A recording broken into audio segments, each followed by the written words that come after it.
Bonjour. Aujourd'hui les amis, on perd pas plus de temps, on se retrouve sur Vampire Love Story. C'est parti. Je suis désolée, oui, j'ai un jour de retard. Et je viens de remarquer que j'ai un bouton sur le nez, horreur. Je commence à manquer de moins en moins de vues. Ça commence à me faire peur.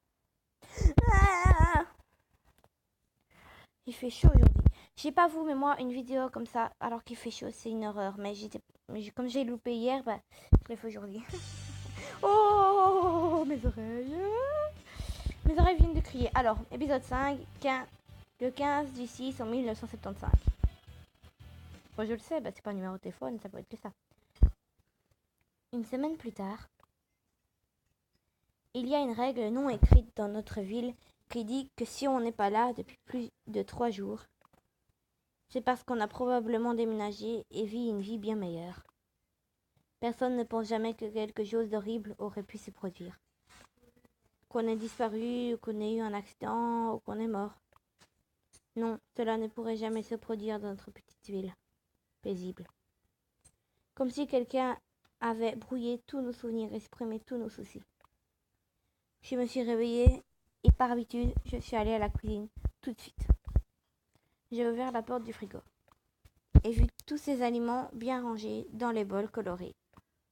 Maman aime quand tout est emballé, tellement que vous êtes désolé de manger sa nourriture.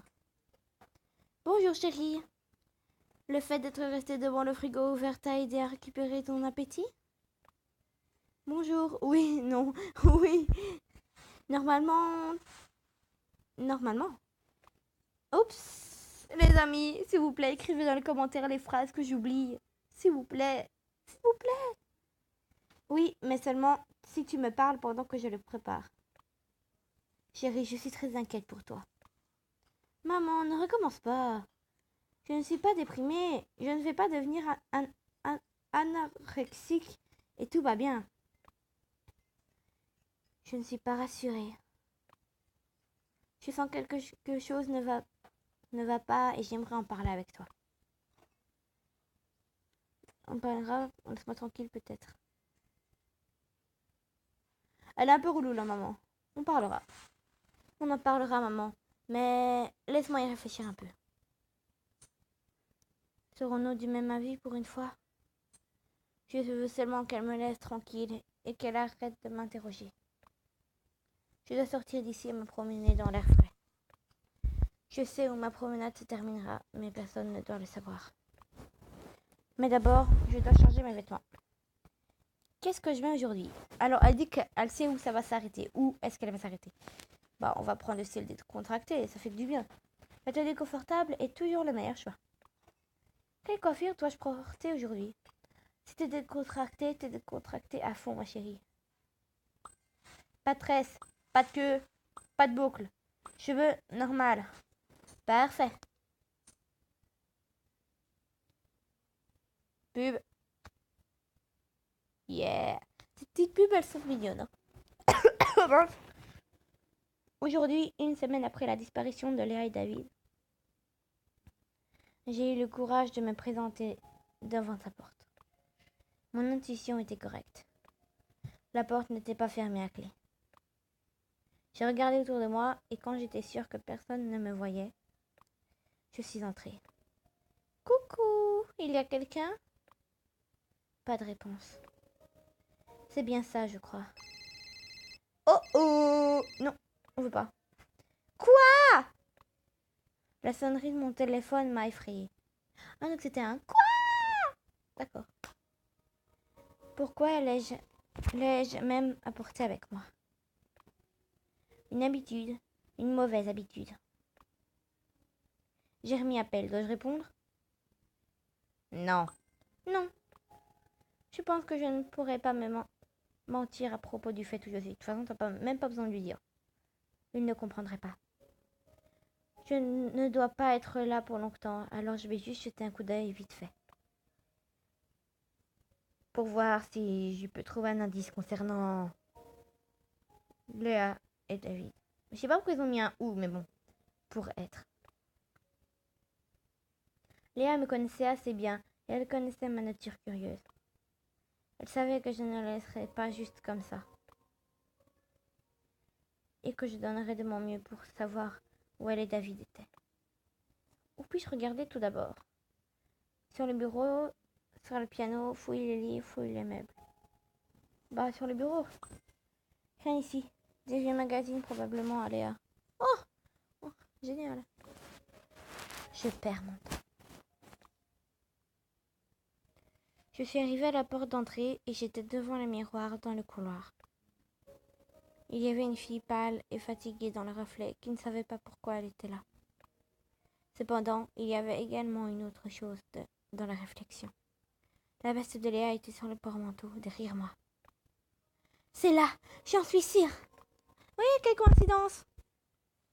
Je l'ai prise et j'ai vérifié les poches. Dans l'une d'eux, il y avait une enveloppe avec mon nom écrit dessus. Je sais qu'elle connaissait ta nature, mais il faut pas exagérer, Sakura. Ne fouille pas dans les poches comme ça. Rentre pas chez les gens en fraction. Oh, Léa, tu savais que je te chercherais. Merci.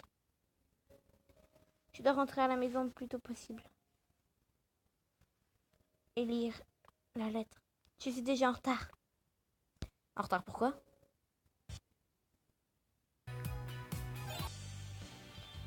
Hop là. Je me suis précipitée dans ma chambre comme si j'étais chassée par une meute de loups. Je lui disais pourquoi elle se sent coupable, genre j'ai pas compris. Maman a réagi tout de suite bien sûr.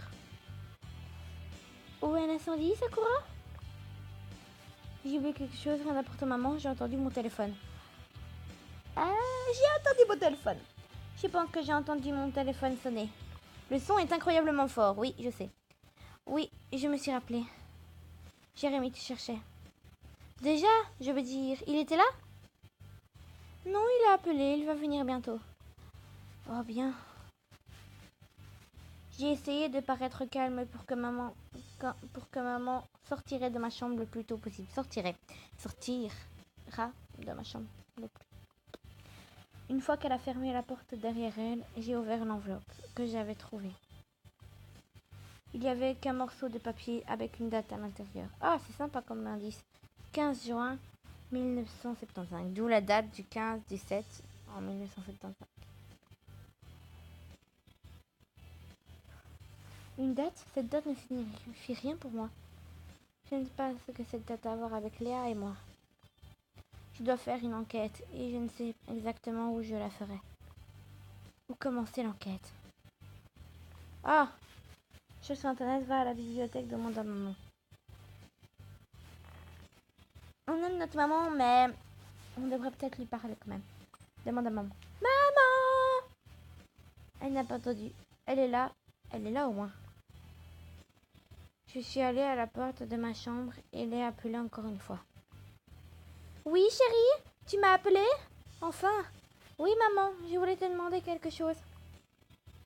C'est pour l'école, pour cours d'histoire, plus précisément. Oh, désolée, chérie, mais je suis pressée d'aller au travailler. On parlera ce soir? Ok. Peu importe, j'ai le temps d'aller à la bibliothèque. Mais pourquoi à la bibliothèque? Aujourd'hui, bon, bref. Plus tard. Jérémy est arrivé, mais j'aimerais être seule maintenant. J'espère qu'il ne me regardera pas occupée trop longtemps. Coucou chérie. Coucou papa. Hey, me voilà, réveillée enfin. Tu m'as manqué. Pareil, vraiment, tu mens. Tu mens d'un bip. Vraiment, pareil. On serait méchante si on lui dit tu mens. T'as été joué avec tes copains. Oui, c'est ça, exactement. Non, on n'appuie pas. Ah, mais c'est trop tentant, les amis. Je peux pas. Je pense que tu mens. Tu te trompes, Sakura. Ah bon? Toujours moi qui me trompe? Tu ne vois pas que j'avais hâte de te voir dès que je suis réveillée? Non, je vois que tu n'étais pas obligée. Oh, elle est dure. Elle est dure. Tu vas bien, Sakura? J'aurais dû te taire. Je peux partir si tu veux. Reste un moment, ce n'est pas comme si tu me manquais pas du tout. Ah bon? Je crois que c'est ce que tu voulais qu'ils partent. Oh, aimez-vous mieux rassurer votre relation pour pas qu'il ait de doute. Nous avons passé la plus grande partie de la journée au lit. Oh! Au lit? Oh là là, du calme. Hein. J'ai essayé de commencer à plusieurs reprises une conversation sur Léa et David, mais il est habilement... Il évitait le sujet, d'accord. Maintenant, je suis dans un dilemme si je lui mentionne du tout l'enveloppe que Léa m'a laissée. Non, ne lui dis rien. Devrais-je me confier à Jérémy? Non! Il a rien à voir là-dedans. Peut-être que non. Non, pas peut-être. Non, pas du tout. Les amis, non, je peux pas parce qu'il va encore partir en panique et il va m'intéresser de voir Léa et David. Non, non, non, je veux pas qu'il soit confié à tout ça. De toute façon, je veux voir moi-même de tout d'abord ce que signifie cette date.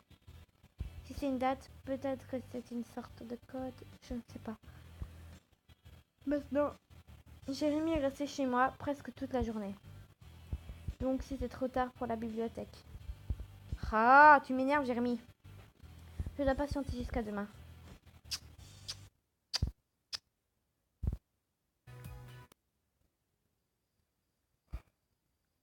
« 23h le même soir. Je peux la sentir, Léa. Je peux sentir qu'elle est troublée. Ça fait une semaine que tu attends toujours. Je pense que nous devons reculer. Nous reviendrons lorsque la poussière sera tombée.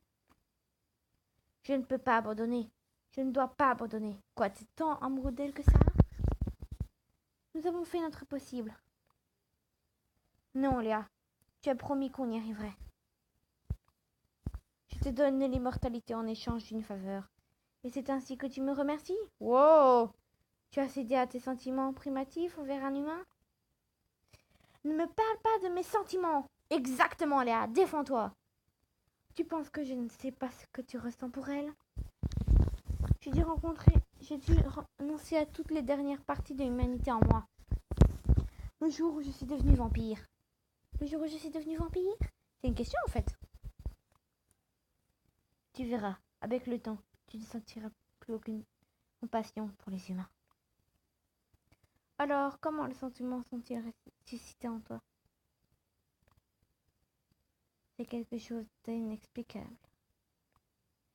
Je pense qu'elle est plus que nous avions en elle. Oh, ça commence à m'intéresser. On les découvrira bientôt. Je lui ai laissé un indice. Est-ce qu'il y a un indice dans ma maison par hasard? Oui, dis-moi.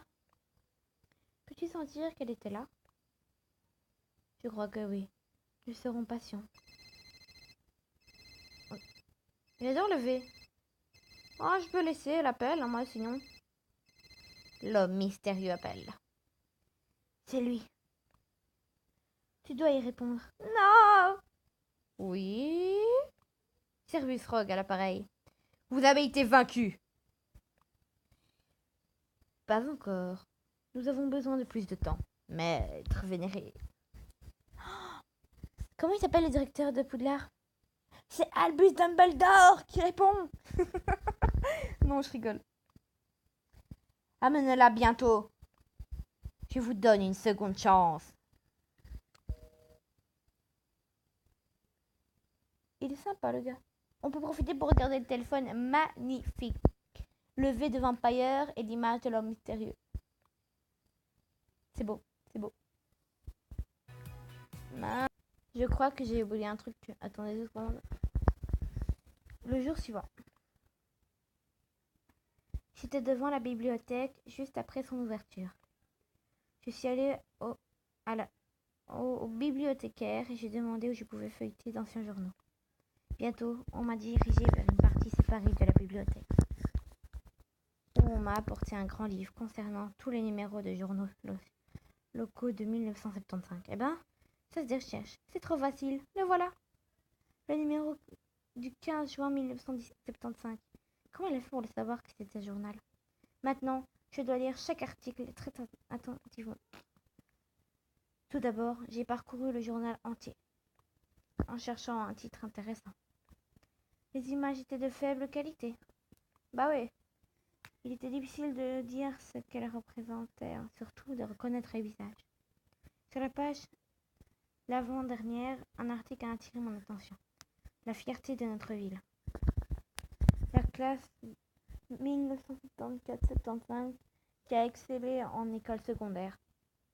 Je peux voir les petits caractères sous les photos. Le professeur d'histoire, M. Michaud, avec ses meilleurs étudiants. Je ne peux pas dire avec certitude qui sont ces gens sur la photo. Seulement je pouvais apporter cela avec moi. Arrache la page, prends une photo. La page. Allez, on est qu'on arrache. Sans penser aux conséquences, j'ai déchiré l'article et je l'ai poussé dans ma poche.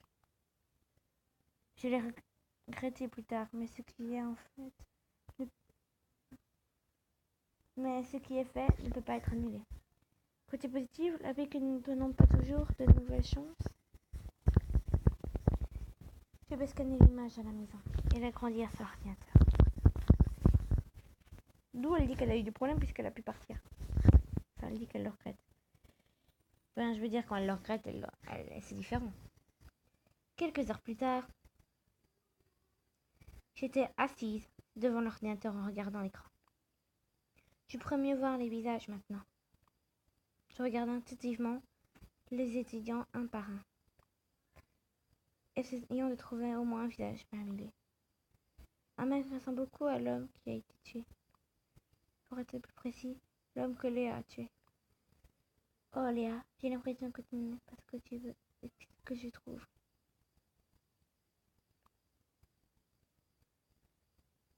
Je me suis concentrée sur une fille particulière qui souriait. Elle était assise juste à côté de l'enseignant, comme si elle était son meilleure élève. Oui? Son visage m'a fait sourire. Mais quand j'ai remarqué ce qu'elle portait autour de son cou, j'ai failli avoir d'abord une crise cardiaque. J'ai le même collier que je porte toujours avec moi. Oh, j'ai jamais remarqué ça par contre, les amis. C'est maman, seulement avec des cheveux plus longs. D'accord, Léa, tu as trouvé une photo avec ma mère, mais qu'est-ce que cela a à voir avec quoi que ce soit? Et puis, j'ai dirigé mon regard vers l'enseignant. Ah, c'est Service Rogue. David, il a enseigné l'histoire à ma mère au lycée. Je te déteste, Léa. Tu le savais depuis le début. Tu n'as jamais dit un mot. Ça va. L'amertume et la colère ont été remplacées par des larmes. J'ai pleuré pendant près d'1 heure. Je me suis sentie trahie et stupide. Je me suis calmée et j'ai pensé plus clairement. Pourquoi elle voulait-elle que je sache ça? Essaie-t-elle de me sauver ou elle prépare pour quelque chose? Tout d'abord, j'ai besoin de trouver plus de photos de ma maman. À cette époque-là, je sais exactement où elle les garde, mais je dois les apporter à ma chambre pendant qu'elle est endormie. Eh bien ça les amis, nous le verrons dans le prochain épisode. Je suis désolée, mais on va se laisser.